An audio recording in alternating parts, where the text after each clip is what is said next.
अस्सलाम वालेकुम नाज़रीन, उम्मीद करता हूँ आप सब खैरियत से होंगे। आज की इस वीडियो में हम ग्रामर देखेंगे। इंग्लिश में हमने चैप्टर कंप्लीट कर लिया था, आगे ग्रामर रह गई थी हमारी, तो मैंने कहा था कि इस पर एक नई वीडियो बनाऊँगा ग्रामर पर। तो ग्रामर लेकर आज हाज़िर हुआ हूँ मैं आपकी खिदमत में। तो ग्रामर में हमारे पास सबसे पहले आता है वर्ब।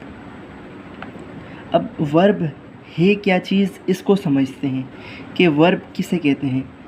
इसकी तारीफ़ यानी कि डेफिनेशन कुछ यूँ है, verb is an action of subject, यानी कि किसी भी काम को वर्ब कहते हैं, किसी भी काम के करने को वर्ब कहते हैं। क्या कहते हैं? वर्ब। ठीक है, जैसे कि यहाँ पर आपको दिया गया है कि यहाँ पर एक लड़के की तस्वीर है जिसका नाम है अहमद। ठीक है, अब वो क्या कर रहा है, यहाँ पर लिख रहा है। अब काम क्या हो रहा है? लिखना। तो ये हमारा क्या हो गया? वर्ब। यहाँ पर यही बता रहे हैं कि अहमद राइट्स जो है वो क्या हो गया? वर्ब हो गया हमारा। ठीक है, अब यहाँ पर देखें दूसरी तस्वीर में आपको एक रैबिट जंप करता हुआ दिखाई दे रहा है, यानी कि उछलता हुआ दिखाई दे रहा है। तो यहाँ पर आपको बताया जा रहा है कि रैबिट है, जो रैबिट काम क्या परफॉर्म कर रहा है? रैबिट उछल रहा है, छलांग मार रहा है। तो यहाँ पर जो हमारा वर्ब होएगा वो होएगा जंप्स, यानी कि छलांग मारना। ठीक है, अब यहाँ पर देखें, यहाँ पर एक लड़की की तस्वीर है, लिखा हुआ है सारा, यानी कि इस लड़की का नाम है सारा, और लिखा हुआ है रीड्स, यानी कि वो कुछ पढ़ रही है। तो पढ़ने का काम हो रहा है, वहाँ पर पढ़ना परफॉर्म किया जा रहा है, तो ये हमारा वर्ब कहलाएगा। ठीक है, आगे देखें, आगे यहाँ पर आपको एक लड़का दिखाई दे रहा है जो कि दौड़ रहा है, यानी कि भाग रहा है। लड़के का नाम है आसिम। ठीक है, और आगे लिखा हुआ है रन्स। तो रन्स जो है हमारा ये वर्ब कहलाएगा। ठीक है, आगे देखिए, आगे यहाँ पर आपको दो बंदों की तस्वीर दिखाई दे रही होगी और दोनों बंदे पानी में तैर रहे हैं। तो दे, यानी कि वो दो हैं, तो उनके लिए हम दे इस्तेमाल करेंगे।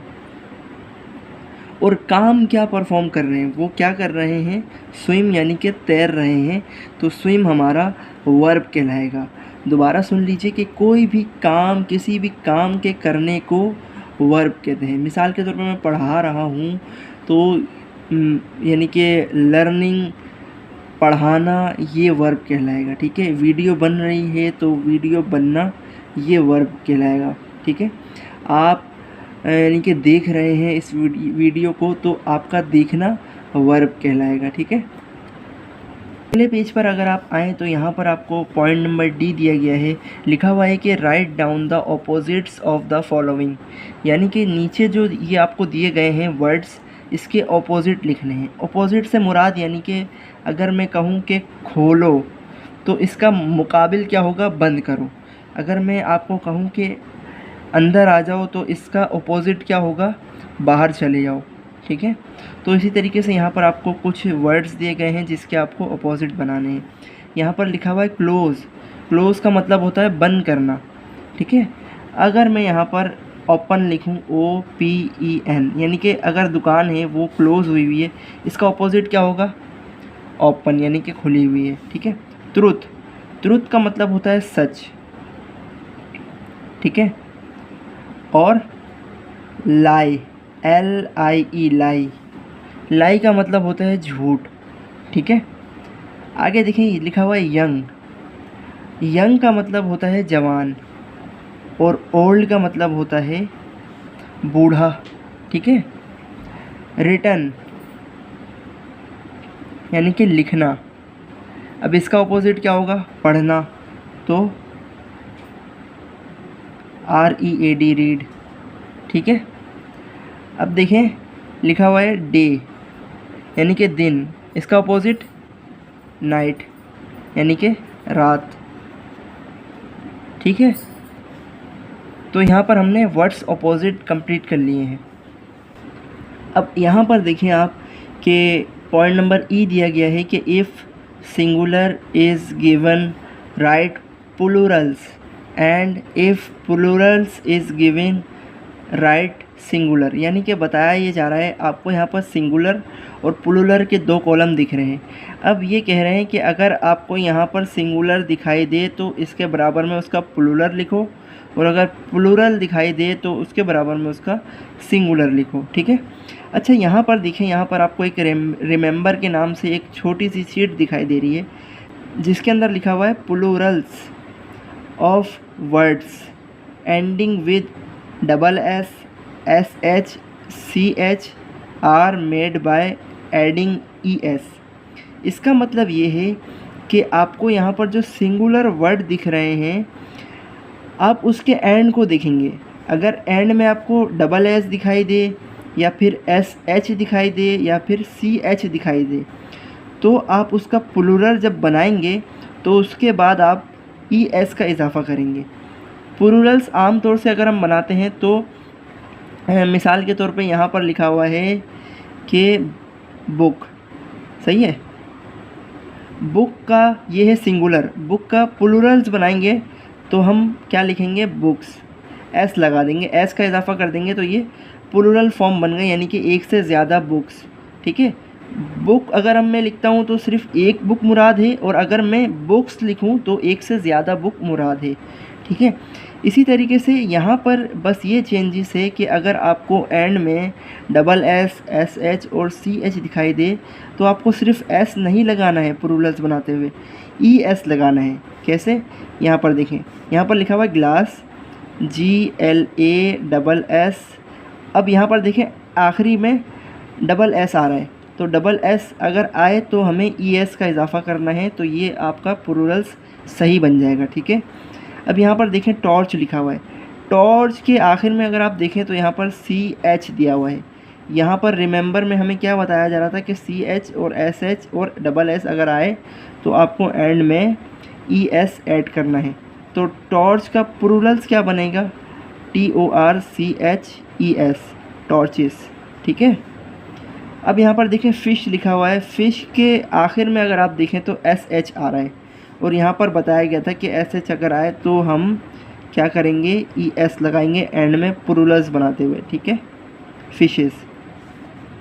अब यहाँ पर देखें ब्रश लिखा हुआ है, ब्रश का प्लूरल्स क्या होगा, BRUSHES, ब्रशेस। ठीक है। आगे देखें वॉच लिखा हुआ है, WATCH, वॉच।